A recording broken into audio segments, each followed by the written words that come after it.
Ons leven en dood zijn voor hem. Mijn bloed wordt al als offer vergoten en de tijd dat ik moet heen gaan, is nabij. 2 Timotheus 4 vers 6. Shalom, geliefde vrienden van de Heer Jezus Christus. De Bijbellezing van vandaag is de brief die Paulus aan zijn geestelijke zoon Timotheus schrijft. Het leven is oorlog. Volgens Paulus werd zijn bloed een welriekend offer ter ere van de Heer Jezus Christus. Voor Paulus is dat goed nieuws voor ons, die uitzien naar de komst van de rechtvaardige koning, de rechtvaardige rechter, namelijk Jezus Christus. Ongeacht wat hij zou lijden en welke ontberingen hij zou moeten doorstaan, was Paulus vastbesloten om zijn leven in te zetten ter verheerlijking van Jezus. Hij gaf nooit op en hield vast aan zijn beslissing, zelfs toen hij in gevaar was, pijn leed, gevangen zat en zelfs bereid was zijn lichaam als offer te geven.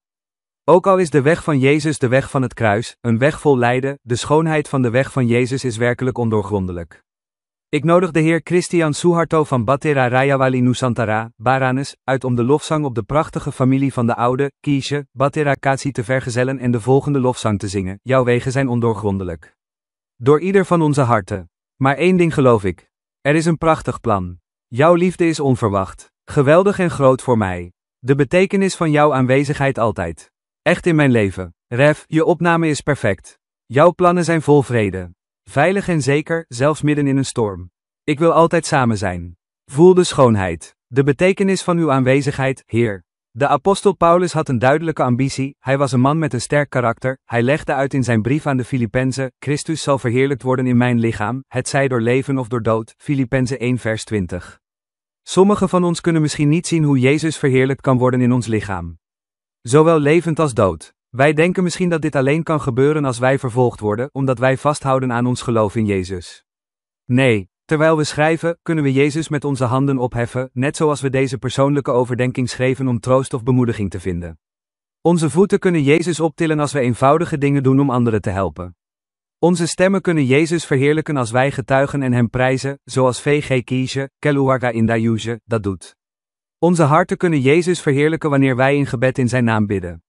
Onze oren kunnen Jezus verheerlijken als wij dankbaar luisteren naar preken die de naam van Jezus verheerlijken. Als wij Jezus kennen, kunnen wij hem in ons dagelijks leven verheerlijken. Amen. De inspiratie voor vandaag is, ieder van ons is uniek ontworpen om Jezus te verheerlijken, alsof alleen wij dat kunnen.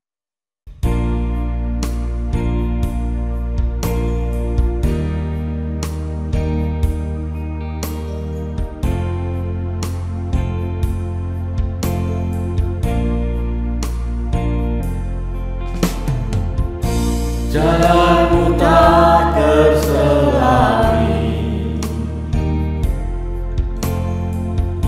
oleh setiap hati kami, namun satu hal ku percaya, ada rencana yang indah. Tiada terduga kasihmu, heran dan besar bagiku, arti kehadiranmu selalu nyata di dalam hidupku.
dan besar bagiku.